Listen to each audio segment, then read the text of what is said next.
Bonjour mes frères et sœurs dans le Seigneur Jésus-Christ. Que Dieu vous bénisse encore une fois aujourd'hui. Nous sommes en direct pour partager avec vous la parole de Dieu ce dimanche. Je crois que Dieu nous fera encore une fois du bien pour que nous puissions revoir nos vies, revoir nos points capitaux, les points capitaux de notre problème dans la foi. Comme nous sommes toujours sur la pensée de l'hypocrisie, j'aimerais que nous puissions encore une fois tenir nos Bibles, car c'est la Bible qui va trancher selon les exemples de Jésus qu'il a pris sur la vie des pharisiens et des scribes. Et comme je l'avais dit l'autre fois que dans le livre de Marc, chapitre 12, verset 38, Jésus-Christ, il reprenait le pharisien dans son enseignement. Nous allons le lire, Marc 12. Vous allez comprendre que les réprimandes, les reproches de Jésus sur le pharisien et les scribes, c'était dans son enseignement.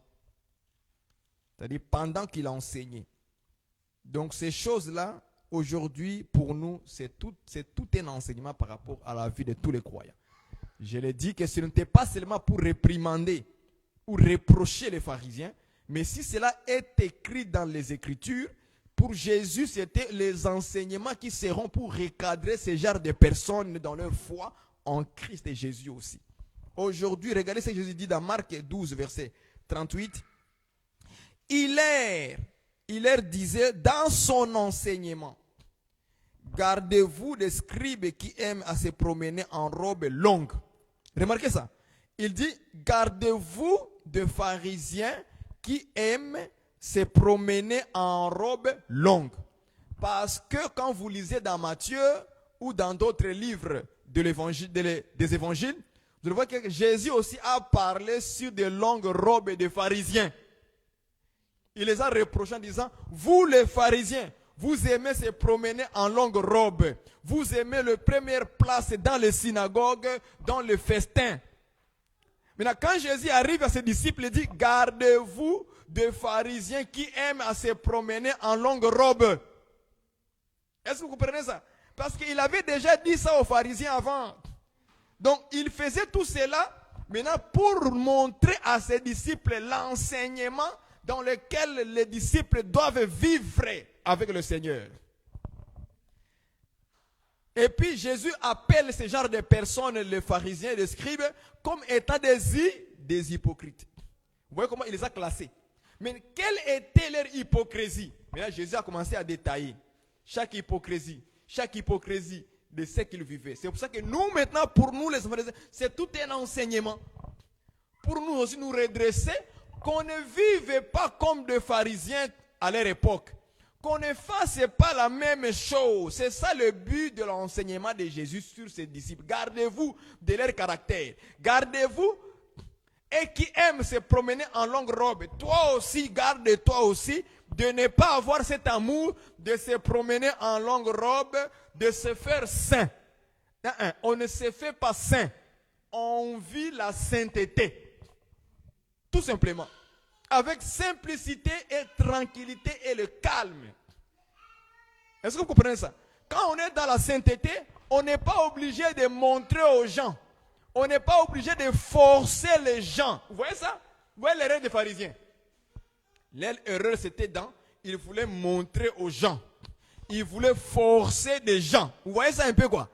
Donc quand on vit dans la sainteté véritable, quand on vit dans la sainteté pure, selon Dieu, et on vise ce que Dieu pense, et non pas ce que les gens vont penser.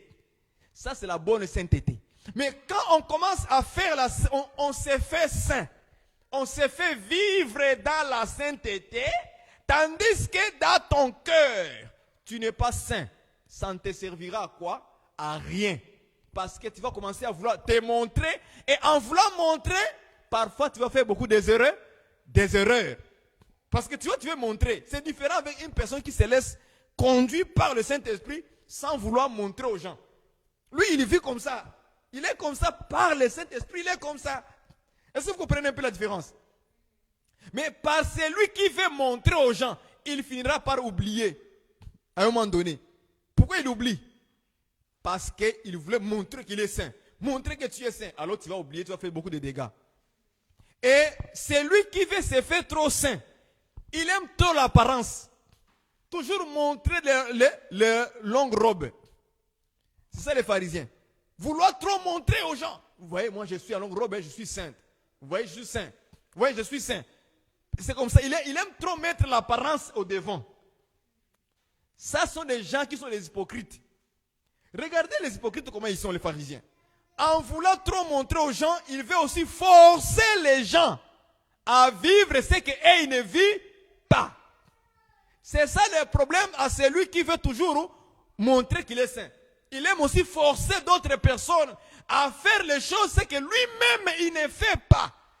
Tu es un hypocrite. Est-ce que c'est ça? Regardez bien dans l'enseignement de Jésus.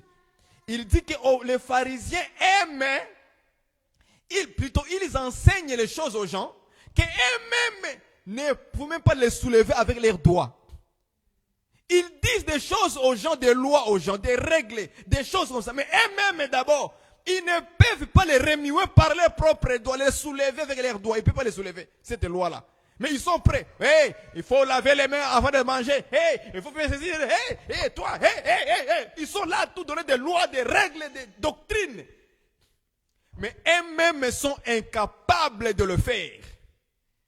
Ils ne peuvent. À ce moment-là, tu es un hypocrite. En commençant par les hommes de Dieu jusqu'aux fidèles. J'ai dit que quand tu vois Jésus prendre l'exemple des pharisiens et des scribes, il les prend dans les deux catégories. Premièrement, dans la catégorie des hommes de Dieu, les ministres de la parole, les prédicateurs, et aussi dans le cadre général. C'est-à-dire tout le monde, on peut aussi vivre comme un pharisien. Faire semblant de longue robe, faire semblant, tu es bien habillé, tu es chic, tu es décence, tu es ici, tu es là. Mais, en fait, cette apparence que tu essaies de copier là, ce n'est pas une bonne apparence. Ce n'est pas une vraie apparence. C'est une apparence fabriquée. On veut forcer, montrer aux gens. Et c'est pour ça que les gens vont commencer à te louer. Oh mon frère, tu es bien habillé. Oh ma sœur, toujours la sainte doctrine. Eh ma sœur. Mais, ce que nous ne connaissons pas, que cette sœur-là, il ne le fait pas dans les bons. Elle le fait ça dans les mauvais. Parce qu'elle veut montrer aux gens. Mais tôt ou tard, la plupart des gens qui ont voulu montrer aux gens, ils ont fini par faire les erreurs le jour du mariage. Écoutez maintenant. On a invité certaines filles au mariage, certaines sœurs, soi-disant les sœurs de l'Assemblée des saints. À l'église, elle n'aimait pas le maquillage. À l'Assemblée le dimanche, elle est vraiment très décente, pudeur jusqu'au fond. Parce qu'elle veut montrer aux gens qu'elle est dans la sainte doctrine. Parce que c'est dans cette église-là des saints où elle va. N'est-ce pas? Maintenant, comme pour elle, ce n'est pas véritablement dans son cœur. Qu'est-ce qu'elle fait à ce moment-là? Une apparence. Elle n'aime pas les faux cheveux. Elle n'aime pas le maquillage. Elle n'aime pas rien de tout ça. Une longue robe jusqu'aux chevilles. Maintenant, quand vous le voyez tous les dimanches à l'église, vous pensez que la sœur vraiment respecte la sainte doctrine. Et on va commencer à le louer. Ma sœur, la sainte sœur, on le serre la main. La sainte sœur. Alléluia. Voilà les sœurs qui sont dans la sainte doctrine. Maintenant, remarquez comment Dieu nous fait dévoiler les choses secrètes qu'on ne voit pas dans le cœur des gens. Les jours de mariage, on invite la sœur là d'être la fille d'honneur. C'est là maintenant nous allons voir si la sœur respecte la doctrine. Alléluia. J'aime comment Dieu nous dévoile le cœur des gens. J'aime ça. On verra si la sœur, vraiment, la parole de Dieu lui a piqué, lui a touché, lui a changé complètement. Un jour, il y a un frère comme ça dans le quartier, il veut se marier dans la communauté congolaise, burundaise, canadienne. On a pris la sœur, on lui a dit, sœur, est-ce que tu peux être une fille d'honneur pour moi? La sœur a dit, oui, je vais être fille d'honneur pour toi, mon frère. Ce jour-là, maintenant, elle se retrouve avec d'autres filles du monde. Les filles de Jézabel. Les filles qui ne croient pas à la sainte doctrine. On commence à lui dire, ma soeur, tu vas rester comme ça? Ben non, non, Dieu comprend ça, c'est au mariage. Mais un peu, ça fait quoi? Juste pour une journée, ça fait quoi? Et les filles là, les filles d'honneur là, du monde, qui n'ont pas la crainte de la parole, la crainte de Dieu, la crainte de la sainte doctrine du Seigneur Jésus-Christ. La sœur dit, en tout cas, c'est pas grave, hein? Ok, mettez-moi si d'accord. On prend les faux cheveux, on les met un peu. On prend les maquillages, on les met les poudres, on met maquillage au visage. Jusqu'à ce que la sœur sera complètement, son visage sera transformé, changé complètement. Maintenant, le jour de mariage arrive. C'est elle qui est la sœur d'honneur, hein, la fille d'honneur. Mais elle est là, avec les danses du monde maintenant. Maintenant, la sœur qu'on ne voyait jamais danser à l'église. Ces jours-là, maintenant, on voit son vrai visage, ça. Il dit, ça, maintenant, c'est la vraie sœur. C'est elle qui casse les hanches comme ça. C'est elle qui casse les hanches. La sœur d'honneur. La sœur, la sainte sœur de l'église. Elle s'est écartée elle-même de la sainte doctrine. C'est pourquoi la Bible dit que, mon fils, n'écoutez pas les conseils des méchants. C'est écrit dans Proverbe. Ma fille, n'écoutez pas les conseils des méchants. C'est ça la Bible. Nous, les enfants de Dieu, on ne doit pas écouter. Si vous écoutez, vous allez vous perdre. Parce que ce sont les conseils des méchants. Et comme toi, tu es une sœur de la sainte doctrine, maintenant, quand on va te choisir comme fille d'honneur, et maintenant, tu vas te retrouver avec d'autres filles du monde comme un ensemble de filles d'honneur. C'est elles les méchants là qui vont te conseiller, mais un peu. Et toi, tu écoutes. Les chrétiens n'écoutent pas leurs conseils. Ce sont des méchants. N'écoute pas leurs conseils.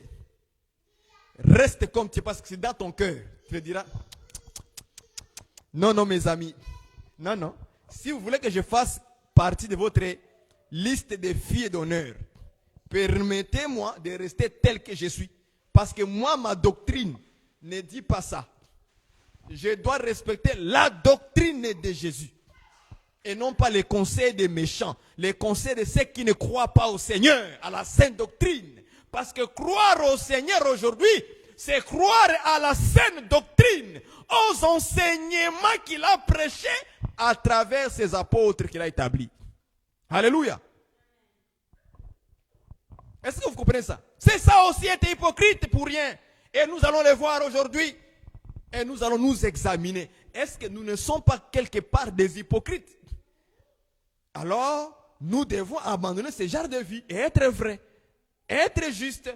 Pas devant les hommes d'abord, mais devant le Seigneur. C'est ça qui est très important. C'est de choisir ce qui plaît d'abord à Dieu. Lorsqu'on ne veut plus plaire à Dieu, on va se plaire à nous-mêmes et à notre propre chair. L'hypocrisie, c'est comme ça que beaucoup sont dans l'hypocrisie. Beaucoup de frères et beaucoup de sœurs. Le jour du mariage, on invite le frère saint, les frères de l'assemblée des saints. On dit, tu seras fils et garçon d'honneur. Mais le jour là, le frère va casser la hanche. Les frères qu'on voyait à l'église sans danser les choses du monde, on pensait qu'il a abandonné les danses du monde. Mais le jour où on l'a choisi d'être garçon d'honneur, mais le frère a cassé la hanche comme ça, il n'a pas oublié, comment on appelle ça la danse de Balouba là? Comment on appelle ça? Moukwaji. Moutouadji. Hein? La danse là. Le frère n'a pas oublié Moutouadji. Il n'a pas oublié ça. C'est encore dans son sang en train de casser la hanche. Mais c'est Mouta quoi? Il y a des danses qui sont impudiques. Qu'on ne peut pas danser devant les gens. Attaquer un frère saint.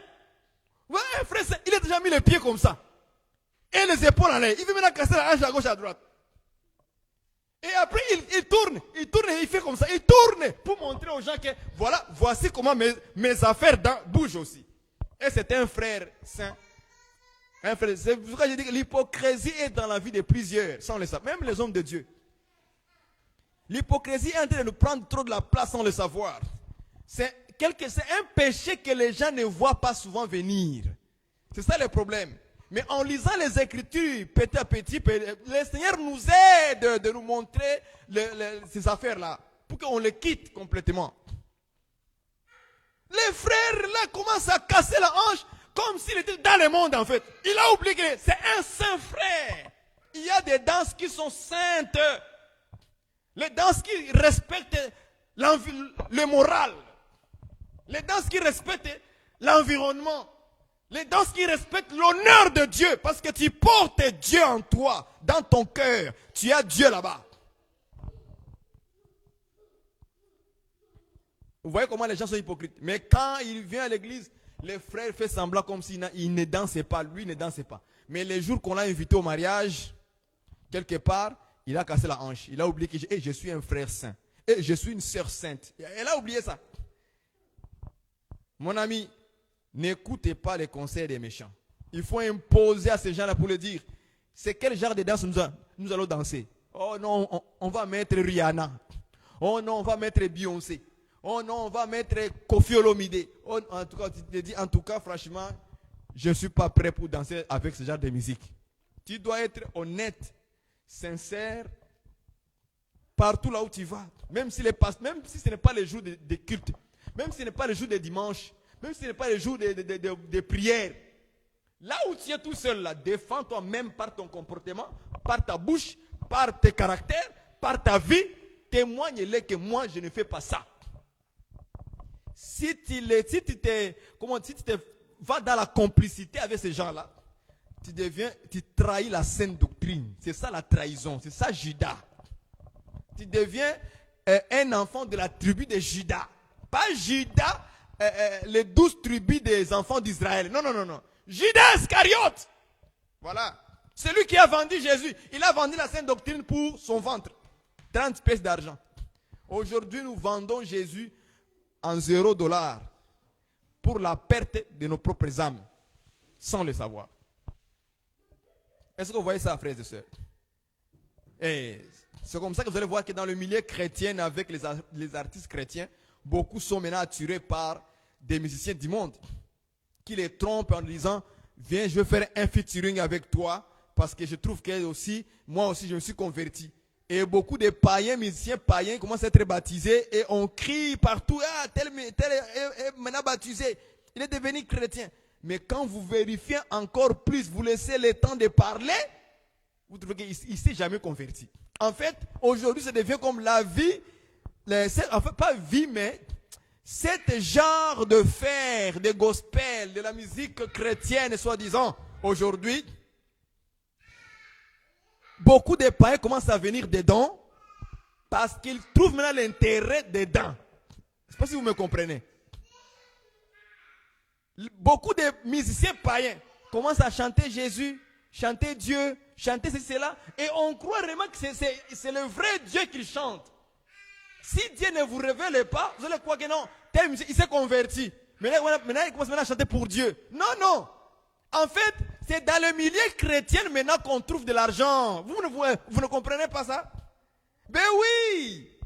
Les affaires là de danse du monde et tout ça, les affaires du monde commencent un peu à se réduire. Satan a trouvé d'autres stratégies. Il faut maintenant faire semblant avec les mondains qu'ils sont devenus chrétiens.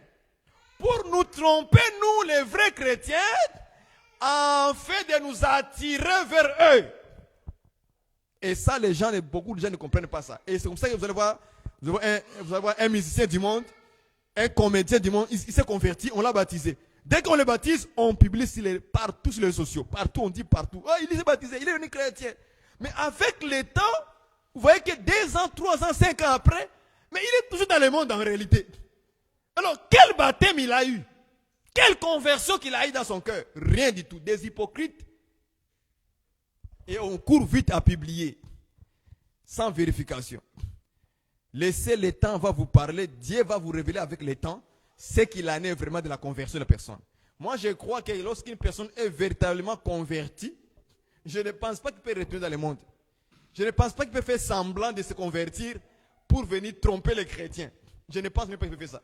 C'est lui qui est vraiment converti. et qu'il a quitté vraiment le monde musical là, du monde. En tout cas, je ne pense même pas qu'il va rester là. Dans 5 ans, il va dénoncer tout le mal qu'il faisait. Mais la plupart de ces gens, musiciens, comédiens qui se convertissent, il n'y a pas de témoignage. N'avez-vous pas remarqué ça? Ils n'ont pas de témoignage. Hein? Non, non. Il y a seulement des photos, on a de le baptiser, c'est fini. Des vidéos, on a de le baptiser, c'est fini. Mais on ne voit pas la suite après une année de témoignages. Il y en a qui ont maintenant commencé à dévoiler tout le mal qu'il faisait maintenant. Il n'y en a pas ces genres de vidéos, je ne les vois pas. On se dit maintenant, il est maintenant converti en silence, converti du monde sans témoignage. Moi, je ne crois pas ça. On ne peut pas se convertir du monde, venir au Seigneur et garder le témoignage caché. Ça ne se fait jamais. Ça ne se fait jamais. Qui s'est déjà converti sans témoigner?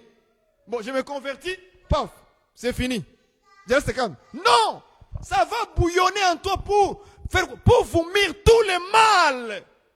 Tout le mal, les hommes doivent entendre tout le mal, tu vas vomir. Tu vas dire, voici ce que je faisais et ce que Jésus m'a fait. Tu dois témoigner les merveilles de Dieu. En fait, ce n'est pas une obligation, mais c'est automatique.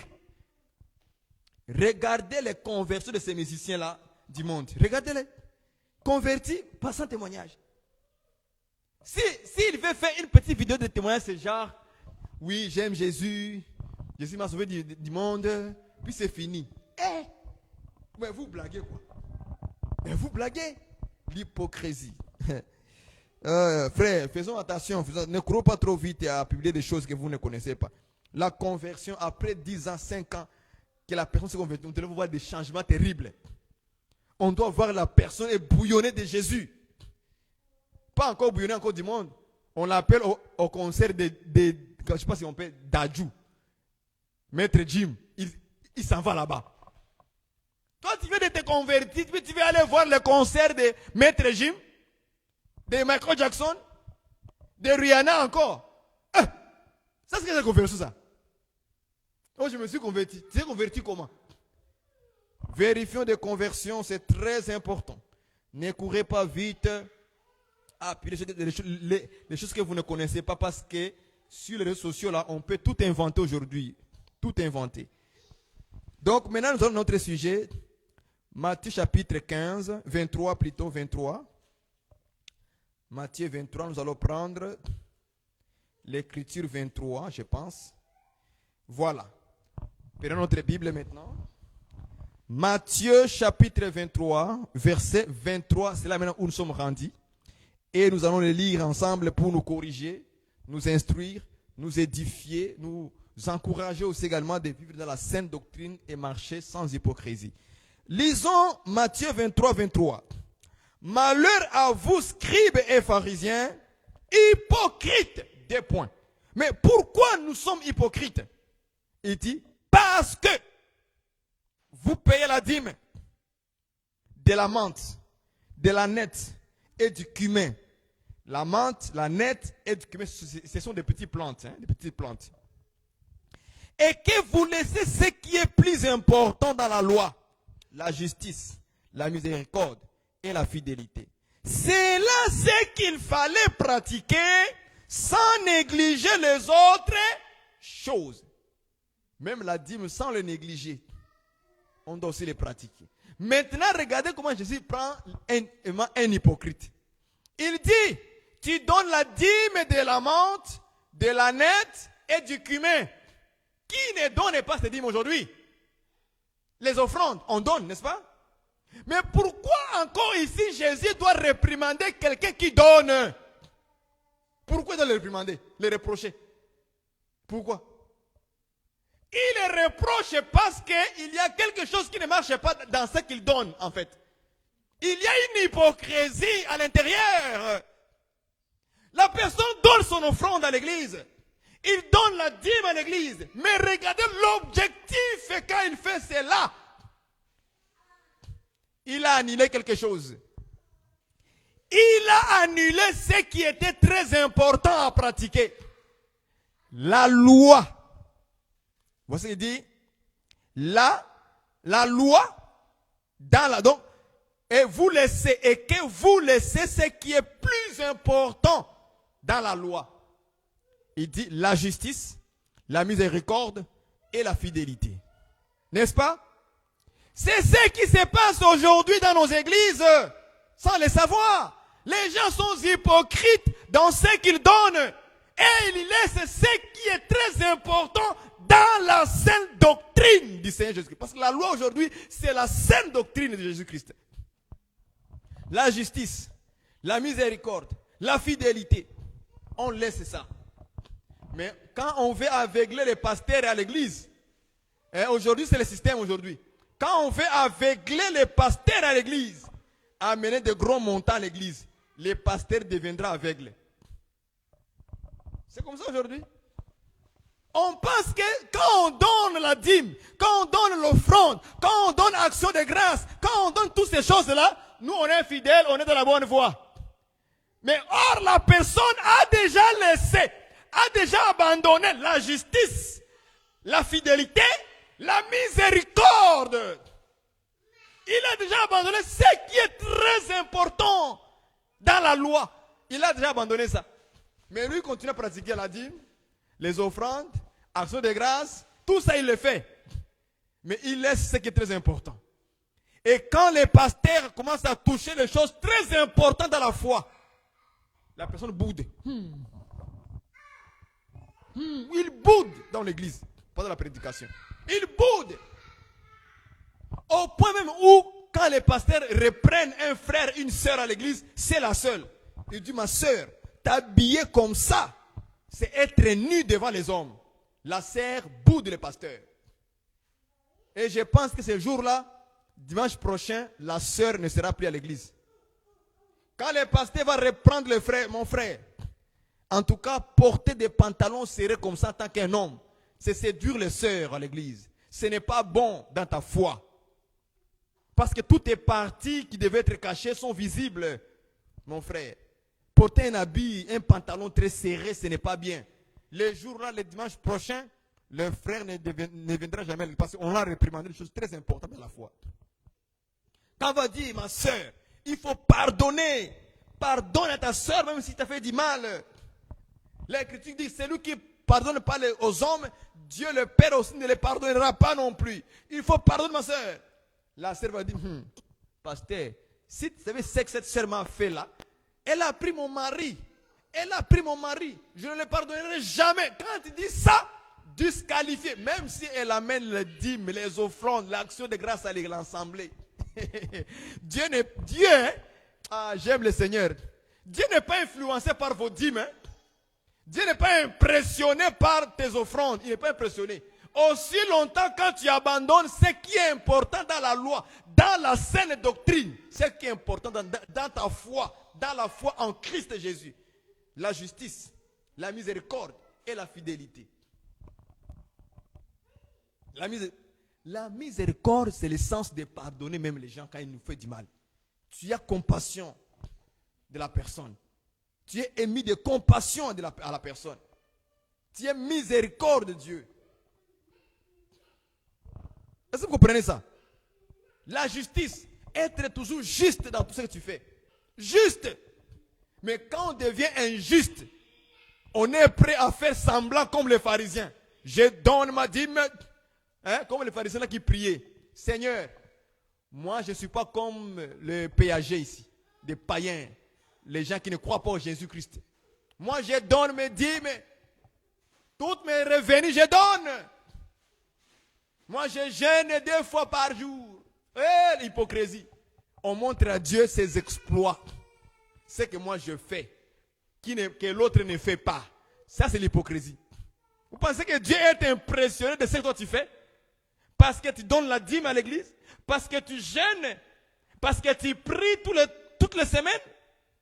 Même si tu pries tous les mois, sans arrêt, Dieu n'est pas impressionné. Aussi longtemps qu'on n'est pas juste, qu'on ne marche pas selon ce qui est très important dans la loi. La miséricorde dira d'avoir pitié de cet homme péagé. C'est ça qui est très important. Et non pas montrer à Dieu ses exploits. Je gêne, je donne la dîme, j'ai fait ceci. Tout ça, tu peux le faire. Dieu n'est pas impressionné. Mais il veut regarder si tu as compassion de ton frère, de ton voisin, de ta voisine. Est-ce que vous voyez ça? Si Dieu voit ça, il te justifie même, sans même aller plus loin. Voici un homme juste. Et maintenant, quand tu vas pratiquer les autres choses, sans négliger les autres choses aussi, la dîme aussi est derrière. Maintenant, quand tu vas donner la dîme, c'est parce que les autres choses là qui étaient très importantes, tu les as déjà pratiquées. Tu as déjà dans ton cœur, dans ta vie. Maintenant, le reste est là, la dîme, action de grâce, donner ceci, cela. Maintenant, ça vient accompagner la justice. Ça vient accompagner la miséricorde. Ça vient accompagner la fidélité. C'est-à-dire que quand nous donnons les gens des dons, des offrandes, des actions de grâce, de ceci, ce sont les choses qui accompagnent la miséricorde, la justice et la fidélité. Ça les accompagne. Ce n'est pas le contraire. Ce n'est pas laisser abandonner la justice, abandonner la miséricorde, abandonner la fidélité. Et moi, tu donnes seulement la dîme de menthe, la dîme de l'ânette, la dîme de cumin, les offrandes, les actions de grâce, les aumônes. Tu donnes tout ça. Mais dans ton cœur, tu n'as pas une vie de la justice. Tu n'as pas une vie de la miséricorde. Tu n'as pas une vie de fidélité. Mais à quoi servent tes offrandes? À quoi ça sert alors? Si tu ne veux pas vivre dans la justice de Dieu, dans la miséricorde de Dieu, dans la fidélité de... Maintenant, qu'est-ce que tu veux en réalité? C'est ce qui est très important. Jésus a classé ce genre de pharisiens comme des hypocrites. Ah! Donc aussi, quand vous laissez la justice, quand vous laissez la miséricorde, quand vous laissez la fidélité, même si vous donnez vos dîmes, vos actions de grâce, vos dons à l'église ou à n'importe quel homme de Dieu, Jésus te place dans l'hypocrisie. C'est ça la vraie définition. Tout celui qui abandonne la justice de Dieu, il laisse la miséricorde de Dieu, il laisse la fidélité de Dieu et il s'embarque voulant montrer, donner seulement les gens. Ah, lui, c'est un frère qui donne beaucoup à l'église. Attention, nous, on ne sait pas s'il a abandonné la justice. On ne sait pas s'il a abandonné la miséricorde. On ne sait pas s'il a abandonné la fidélité. Peut-être qu'il n'est plus fidèle à sa femme. Nous, on ne sait pas. Alors, il veut nous aveugler avec de gros montants à l'église comme ça. Pour nous aveugler. Pour que nous les hommes puissent l'acclamer. Ah, c'est le frère, il donne des $1000 à l'église. Alléluia. Dieu l'a béni beaucoup. Mais dans sa vie privée, on ne sait pas si la justice est là. Dans sa vie privée, on ne sait pas si la miséricorde est là. On ne sait pas si la fidélité est là. C'est pourquoi Dieu doit tout dévoiler ce genre de personnes-là à l'église. Pour qu'on les connaisse vraiment, est-ce que nous sommes avec des vraies personnes ici à l'église? Si vous comprenez ça. Donc c'est la façon que Dieu voit aussi les hypocrites. Lorsqu'ils abandonnent la justice, la miséricorde, la fidélité, mais ils veulent seulement donner. Donner. Et ils sont là, donner. Donner. Ils donnent seulement. Donner. Donner. Ils donnent. Quand on voit une personne comme ça qui donne beaucoup, faisons attention de ne pas courir aussi en disant, ah, les frères ici donnent beaucoup, ah, la sœur ici donne beaucoup. Non. Gardons silence. Laissez à Dieu de voir les choses. Peut-être avec le temps, Dieu peut nous révéler que vraiment la sœur, elle donnait, ou bien les frères là, ils donnaient juste pour nous aveugler en fait. Ce n'était pas vrai. Et souvent, quelqu'un qui n'est pas dans la justice, dans la miséricorde et dans la fidélité, un jour finira par se dévoiler. Ça sortira. C'est pourquoi Paul a dit qu'il y a les péchés de certaines personnes, ça ne se voit pas d'un coup comme ça. Mais avec le temps, les péchés dévoilés. Vous voyez, c'est pour ça qu'il faut prendre le temps un peu. Calmez-vous. Ne courez pas à féliciter quelqu'un. Ah non. C'est pourquoi j'ai dit que donner la dîme, les offrandes, tout ça là, ça doit d'abord accompagner notre vie de justesse, accompagner notre vie de miséricorde, accompagner notre vie de fidélité. Alors maintenant, les actions de donner, d'offrir à ceci, cela vient après accompagner ce que nous sommes déjà dans la justice, dans la miséricorde et dans la fidélité. Est-ce que vous comprenez? C'est vraiment une bonne chose. C'est ça aussi, voir aussi le genre des hypocrites. Donc si tu es dans cette catégorie, mon frère, ma soeur, je te le dis très bien, que tu es dans la mauvaise voie. tu es un pharisien sans le savoir. Tu es un scribe sans le savoir. Donc tu dois arranger cette vie ici. Que toi, tu sois dans la justice, que tu sois dans la miséricorde, que tu sois dans la fidélité. Alors je peux offrir avec toute liberté devant Dieu. Dis, voici un homme qui est vrai, voici une femme qui n'est pas hypocrite. Quand il donne, c'est dans la justice. Quand il donne, vous voyez quelqu'un qui te donne, hein, le jour où vous allez vous bagarrer là, hein, c'est ça non? Quelqu'un te donne, par exemple, moi je donne à ma femme de l'argent, $50. Le jour où on va se bagarrer, donne-moi $50. Est-ce que tu m'avais donné dans la justice? Non. Il t'a donné pour te se montrer qu'il a donné lui aussi. Mais en réalité, il n'était pas. Le jour où il va te rappeler ça, tu te dis, donc tu m'as donné pour une cause, pour une raison. Ah bon? C'est toujours comme ça. Les péchés vont se dévoiler après. Après, il n'était pas dans la justice, il n'était pas juste.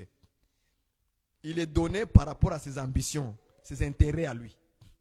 Il avait des intérêts dans son cœur. Mais le jour où vous allez seulement vous chamailler un peu, la sœur va comme ça dire. D'ailleurs, le jour là, si vraiment ce n'était pas moi qui t'avais donné les $50 là, est-ce que aujourd'hui ton enfant aurait vivre? Hein? Le jour que moi je t'avais aidé là, si ce n'était pas moi, qui d'autre le ferait pour toi? Vous comprenez que dans son état du cœur, il n'était pas dans la miséricorde, dans la compassion pour aider. Mais il a donné quand même. Vous voyez ça, les choses qui sont bizarres. Hein? Il a donné quand même. Il a donné. Mais les jours où vous allez vous chamailler un peu là, il va te rappeler ce qu'il t'avait donné à l'époque. Cela prouve nécessairement que il ne t'a pas donné pour oublier. Il t'a donné ça comme un piège. Pour que le jour où tu vas te monter un peu sur lui, il va t'écraser avec. C'est pourquoi, dans la vie, il y a des choses qu'il faut refuser parfois. Est-ce que vous comprenez ça? Dans la vie, là, il y a des choses qu'il faut refuser lorsqu'on veut t'aider. Et j'ai aimé la réaction des Maroc. J'ai aimé ça. Les Maroc, au Maroc, il y a eu le séisme, hein, tremblement de terre. Beaucoup de gens sont morts, d'autres, leurs maisons étaient brisées. Vraiment, c'était catastrophique. Et nous implorons la miséricorde de Dieu sur le pays des Maroc. Que Dieu aide ces gens qui sont en souffrance à ce moment, qui manquent de logement, de nourriture, de l'eau à boire. Que Dieu les aide. Est-ce que vous comprenez ça? Au Maroc, le Français voulait aider, donner de l'argent au Maroc par rapport à leurs problèmes naturels catastrophiques qui est arrivé. Le Maroc a refusé l'aide de la France. Parfois, il y a des aides. Quand tu remarques ça, tu dis non, cette aide ici-là, ce n'est pas pour rien. C'est une aide qui a un objectif en arrière. Est-ce que vous comprenez ça? Il y a des aides dans la vie des gens. On pense que les gens ont pitié, compassion, miséricorde. En réalité, ils n'ont pas ni compassion ni rien. Ils le font, en fait, ils veulent le faire pour un objectif. Te dominer et t'écraser. Une fois que tu prends son argent ou son aide, c'est fini pour toi. Tu vas être écrasé plus tard. Il y a des aides dans la vie, quand tu dis ton cœur ne veut pas. Ne force pas ton cœur. Refuse. Ça, c'est la première façon de voir l'hypocrisie aussi, d'une autre manière. Donc, tout celui qui abandonne, qui laisse les choses importantes dans la loi, dans la foi, dans la sainte doctrine, la justice, la miséricorde et la fidélité, en fait, même si tu donnes des choses aux gens, selon Dieu, tu es un hypocrite, parce que tout ce que tu fais, ça n'a rien de vrai dedans. Ça n'a rien de justesse. Ça n'a rien de compassion. Ça n'a rien de la fidélité. Ça n'a rien de ça. Rien du tout. Tu donnes peut-être par un objectif, comme les pharisiens. Il veut se montrer aux gens. Moi aussi, je donne mes dîmes dans mes revenus, chaque semaine, Seigneur. Je gêne, j'ai prié, Seigneur. Même quand il gêne, c'est pour faire l'hypocrisie devant les gens. Arrêtons ça. Ce n'est pas bien. Deuxième façon de voir les hypocrites. Au verset 25. Matthieu 23, verset 25. Allons-y rapidement. Écoutez ce qu'il est écrit. Malheur à vous, scribes et pharisiens, hypocrites, pourquoi je suis hypocrite? Moi, pharisien, moi, scribe. Pourquoi, Seigneur, tu me traites d'un hypocrite? Et voilà la phrase qui suit. Parce que vous nettoyez les dehors de la coupe et du plan, et qu'au-dedans, ils sont pleins de rapines et d'intempérance. Voilà un point très capital que nous allons clôturer aujourd'hui maintenant. Il dit, vous les pharisiens, vous êtes des hypocrites. Ah, Jésus, Yeshua, pourquoi nous sommes des hypocrites? Mais parce que, voilà ce qu'il dit, parce que, qu'est-ce que vous faites? Parce que vous nettoyez les dehors de la coupe, du plan. Donc, nettoyer les dehors, c'est mauvais? Ce n'est pas mauvais. Nettoyer les dehors n'est pas mauvais. Il dit, vous nettoyez les dehors de la coupe. Mais, Jésus dit, mais, au-dedans de vous. Vous voyez ça? C'est ça l'hypocrisie, frère. Ma soeur. Arrêtons ça. Tu nettoies les dehors, tu laves les dehors. Tu les nettoies bien proprement. Mais tu as oublié à l'intérieur de la coupe. Tu as oublié au-dedans. Comment as-tu oublié ça? Comment as-tu oublié les dedans? C'est ça ici. Comment as-tu oublié les dedans? Je prends avec vous Matthieu 23, 14, je crois. Je vais voir avec ça. Matthieu 23, 14. Et non. Ce n'est pas ça.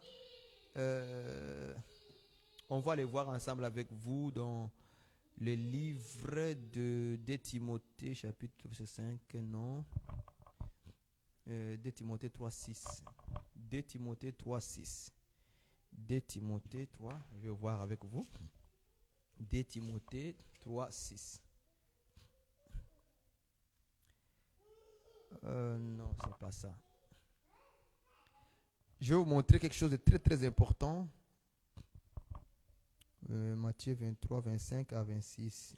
Laisse-moi Matthieu 3, 25, 26. On va nous parler de l'apparence. L'apparence. Eh, bien aimé, l'apparence là, il faut faire gaffe. Il faut faire très attention. Très attention. On sommes au verset 25. On va prendre le verset 26. Pharisiens aveugles, nettoie premièrement l'intérieur de la coupe et du plan, afin que l'extérieur aussi devienne net. Vous voyez ça? Qu'est-ce que les pharisiens font? Hein? Ils nettoient d'abord l'extérieur, le dehors. Et maintenant, Jésus, lui, il y renverse ça. Il dit, nettoie premièrement à l'intérieur et l'extérieur deviendra net, donc propre. Les pharisiens, qu'est-ce qu'ils font? Ils nettoient les dehors, l'extérieur, et ils oublient l'intérieur. Alors Jésus les classe aussi dans les aveugles. Vous voyez comment on voit aveugle, hein? La définition d'un aveugle, c'est celui qui fait les choses contraires. Ah, donc tu ne le savais pas aussi, hein? Moi aussi je vais de le découvrir là maintenant dans la prédication. Donc un aveugle, c'est celui qui fait les choses contraires. C'est-à-dire, quand nous marchons à droite, lui il marche à gauche, il va à l'envers. Vous voyez ça? On va appeler ça. Non, c'est un aveugle. Pourquoi? Parce qu'il ne voit pas bien. Il ne voit pas clair. Il voit flou. Il ne voit pas ce que toi tu vois. Selon Dieu aussi, un aveugle, c'est celui qui commence les choses à faire les choses contrairement. C'est ça la définition d'un aveugle spirituel. Donc c'est celui qui fait les choses contraires à ce qui devrait être fait normalement. Donc Jésus dit, on doit d'abord nettoyer premièrement, primo, l'intérieur. Et l'extérieur deviendra pur. Pharisien, lui, il fait, je nettoie d'abord l'extérieur. Et il a oublié l'intérieur maintenant. Est-ce que vous comprenez ça? C'est un langage très fort. Et Jésus les classe dans les aveugles. Ils sont hypocrites, mais ils sont aussi aveugles parce qu'ils ne voient pas en réalité ce qui est important. Est-ce que vous comprenez ça? Cela ne veut pas dire, je vais mettre ici entre guillemets d'abord pour ouvrir une parenthèse là. Les gens peuvent croire que maintenant, non, on doit se négliger extérieurement. Donc on doit maintenant s'habiller comme on veut. Mini-jupe, pantalon serré, collant, machin comme ça. Non, Jésus a dit qu'il faut d'abord nettoyer l'intérieur. Non, non, non, non, non. Attention. Parce que la phrase de Jésus dit, l'extérieur aussi deviendra net, propre. C'est-à-dire que quand l'intérieur est nettoyé, l'extérieur répond à ce qui vient de l'intérieur. Il va répondre à ça. Quand ton cœur choisit de manger la banane, qu'est-ce que la main fait? Il prend la banane et puis il mange. Parce que le cœur a désiré.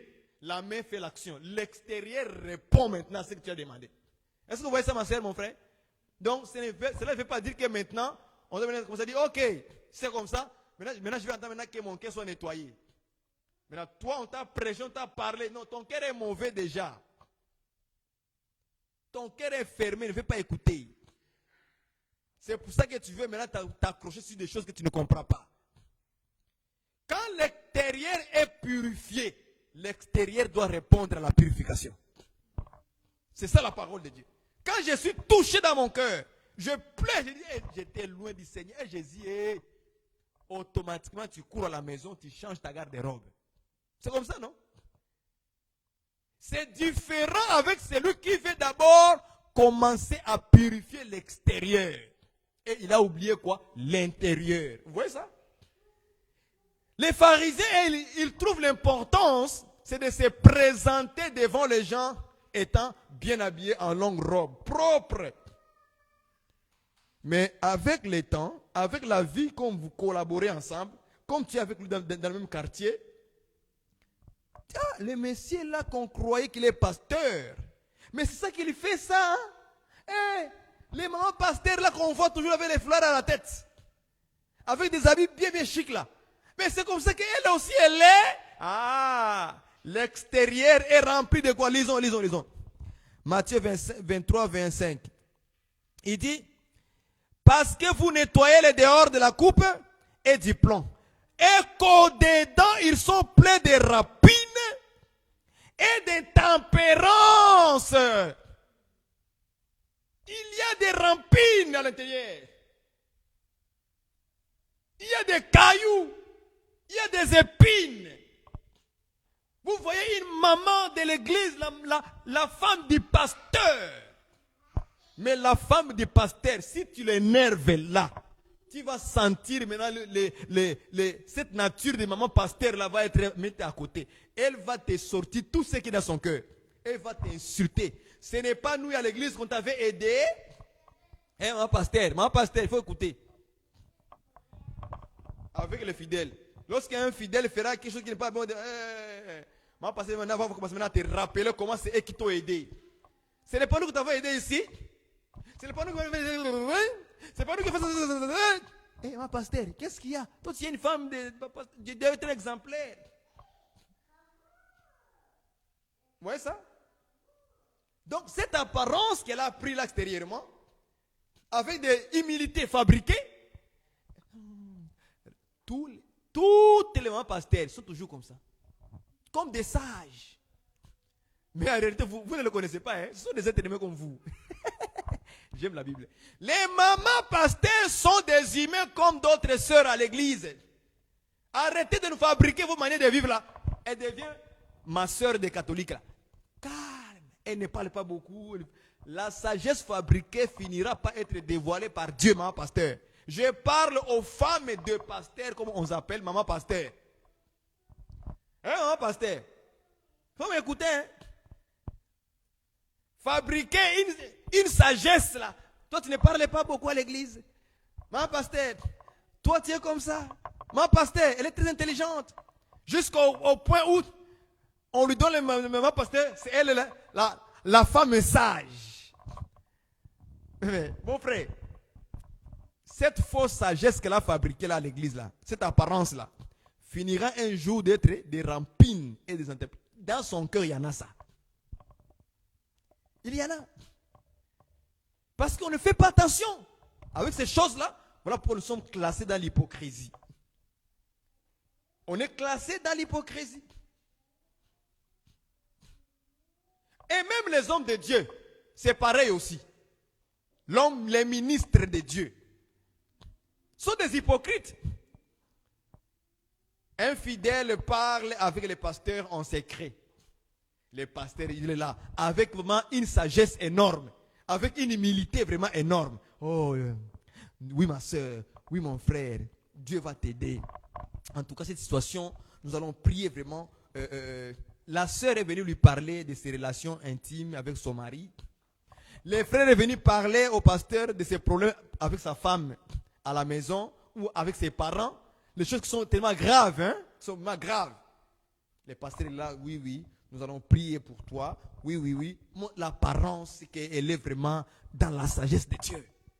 Elle est vraiment humble. Attends-toi les dimanches à l'église.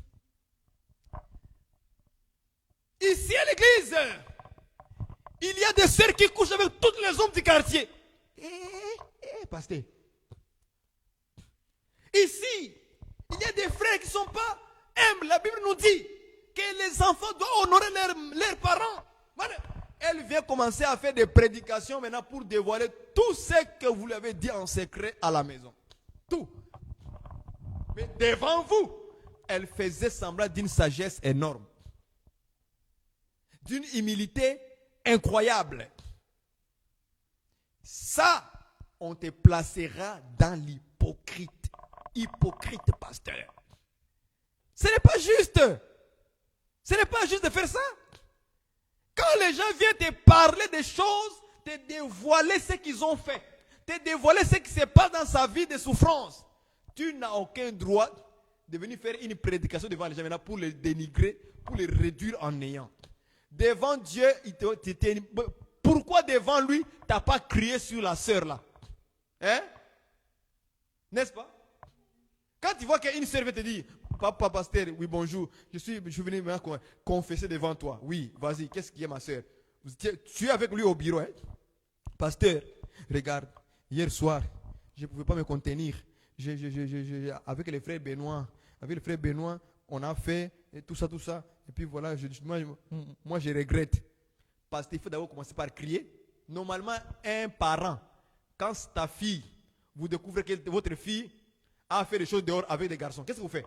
Vous dites d'abord, oui, ma soeur, nous allons prier pour ça. Voilà, Dieu va aider. C'est comme ça qu'on fait à nos enfants. En tant que parents, on ne fait pas ça, n'est-ce pas? Qu'est-ce qu'on fait? Ah là là, pourquoi tu as fait ça? Ça, c'est africain. Vous comprenez ça? Parce que selon vraiment la manière de vivre moralement, une fille qui couche avec un garçon dehors sans être marié, il déshonore son père. Ça, c'est la Bible, hein? C'est dit ça. Une fille qui couche avec un homme dehors, elle va déshonorer son père.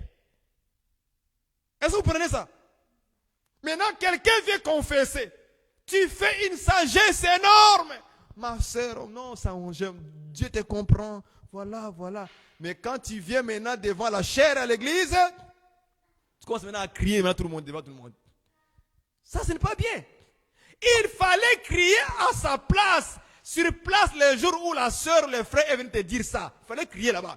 Pourquoi tu as fait ça? Ce n'est pas bien ce que tu as fait. Il fallait crier comme ça. Oui. Il fallait crier comme ça. Devant à sa présence, il fallait crier comme ça. Tu ne l'as pas fait. Tu as montré la sagesse. Mais une sagesse fabriquée parce que le dimanche, Dieu va te dévoiler que tu n'es pas sage. Tu n'es pas sage. C'est pour ça que quand vous voyez beaucoup de pasteurs, je les regarde. J'ai envie de pleurer simplement parce qu'ils fabriquent de fausses sagesses et de fausses humilités.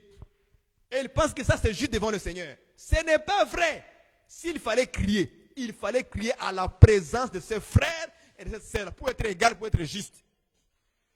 Pas les jours de culte. Maintenant, tu m'as montré la colère. Non, il fallait montrer la colère là-bas. Ça, c'est l'hypocrisie. Maintenant, la sœur, le frère est parti avec confiance, avec tranquillité. Parce que tu n'as pas montré que ça c'était un péché. Il ne fallait pas faire ça. Malgré que tu vas prier pour elle. Mais il fallait d'abord lui montrer qu'il ne faut jamais encore faire ça. Mais tu ne l'as pas fait. Mais nous, les parents, avec nos enfants, qu'est-ce qu'on fait? Ta fille a couché avec un garçon, tu es là, il a le sourire. Non. Les parents réagissent d'abord pour montrer la colère, le déshonneur qu'ils ont commis. Mais les ministres avec l'air fidèle à l'église, ce n'est pas comme ça aujourd'hui. On est des hypocrites. On fait une chose ici bien, après on fait de tout devant les gens. Et puis on dit on est sage. Tu n'es pas sage, tu es qu'un insensé, je suis désolé de le dire. Tu es hypocrite. Pharisien à un grand pli. Il purifie l'extérieur seulement. Il nettoie l'intérieur. Il se revête d'une fausse humilité. Il se revête d'une fausse... comment on appelle ça? Comment je peux te dire? D'une fausse caractère, d'un faux caractère. Un faux comportement. Mets les dents dehors, mets nos inges en Swahili. Mais une fois que vous partez, il prépare la prédication pour maintenant de briser l'église. C'est pas bien. C'est hypocrite. Dieu te place dans l'hypocrisie, mon frère. Maintenant, je vais vous montrer, pour finir avec vous, Matthieu 24, verset 51, je crois. Maintenant, je vais vous montrer que l'hypocrisie est un péché. Ce n'est pas un péché à prendre à la légère. Non. Ok, prenons Matthieu, parce que je vous ai promis que je vais vous donner le verset exact qui montre que l'hypocrisie est un péché, parce que cela ne t'amène pas au ciel non plus. Ça t'amène en enfer. Regardez Matthieu 24. Lisons ça ensemble, Matthieu 24, verset 51. Je lis Bible Louis II, 1910. Selon leur interprétation. Il les mettra en pièces et lui donnera sa part avec les hypocrites. 2 points. C'est là qu'il y aura des pleurs et des graissements des dents. Selon Louis II, 1910, ils ont mis les mots hypocrite. Est-ce que vous comprenez ça? Hypocrite. C'est-à-dire, cet homme-là, il aura sa part avec les hypocrites. C'est-à-dire que les hypocrites, leur part est où? Là où il y a le pleur et le dégraissement des dents. N'est-ce pas? Est-ce que vous comprenez ça? Donc l'hypocrisie, ce n'est pas quelque chose à prendre à la légère. Quand moi j'ai compris ça, là, je me suis dit, si c'est comme ça, il faut fuir l'hypocrisie.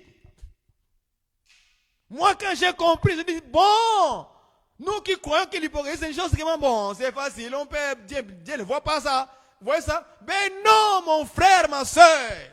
Voilà la part des hypocrites.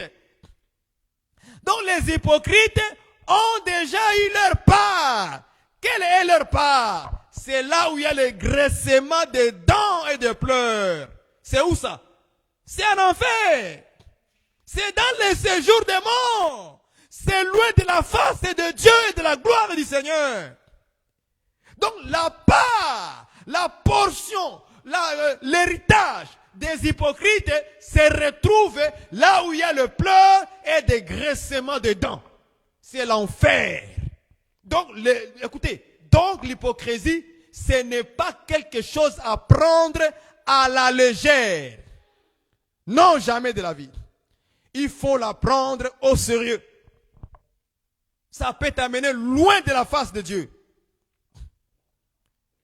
Loin de la face de Dieu. Loin de la face de Dieu. Ça peut t'amener loin de la face du Seigneur Jésus-Christ.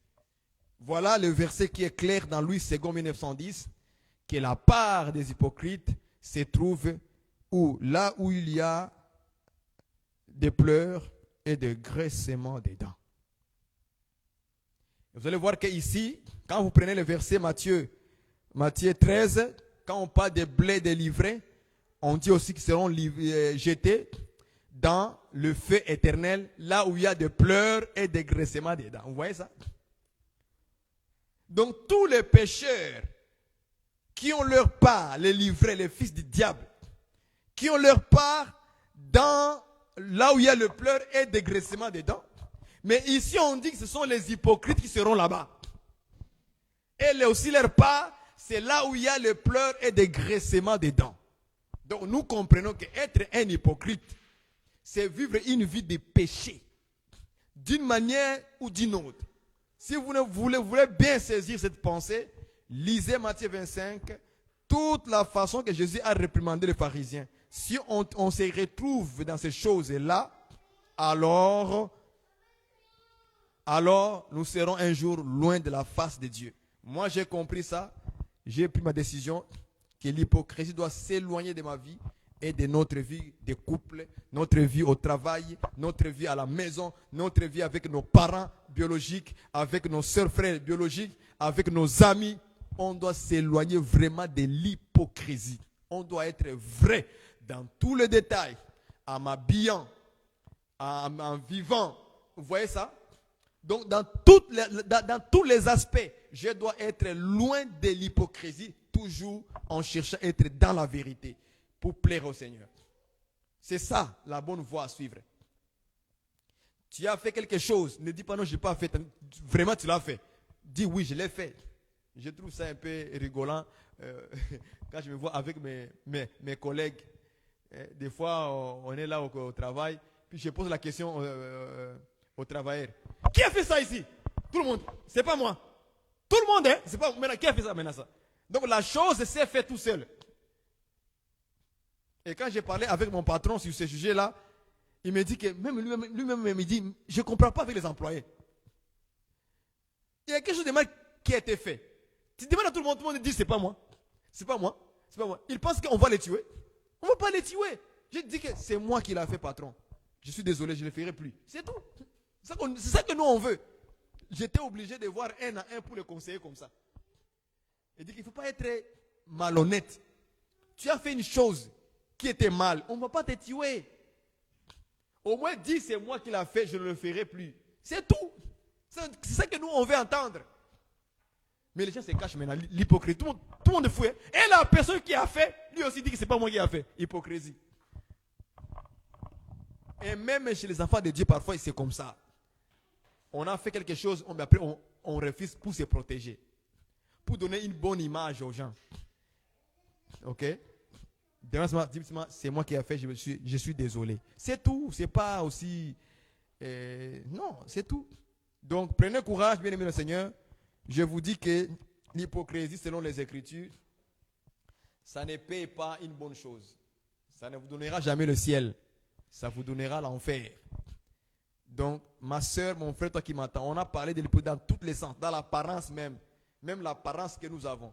Nous devons être dans la lignée de la parole, de la vérité, de la justesse. Même quand nous donnons les offrandes, les actions de grâce, les dons, le monde, tout qu'on sort, on peut donner. Soyons dans la justice, dans la miséricorde et dans la fidélité. Toujours marcher dans cette voie-là, parce que sinon, tu seras considéré comme un hypocrite, une hypocrite. Et là, ta place est déjà classée. C'est là où il y a les pleurs et des graissements de dents. Là où il y aura des livrets. Là, il y aura des faux prophètes, des faux pasteurs, des faux prédicateurs qui étaient introduits dans le monde. Donc, c'est là où tu auras ta part avec eux, ensemble avec là-bas. Vous voyez? Donc, voilà, nous finissons cette exhortation sur l'hypocrisie. Plaise à Dieu que Dieu nous inspire aussi d'autres sujets que nous allons reprendre dans nos vies pour nous corriger ensemble. Bye bye l'hypocrisie. Nous te disons bye bye. Nous allons continuer à la prière, à combattre maintenant l'hypocrisie et à vivre dans la vérité et dans la crainte de Dieu. Que Dieu vous bénisse et à la prochaine. Bye bye. Que le Seigneur vous bénisse tous et nous aussi ici.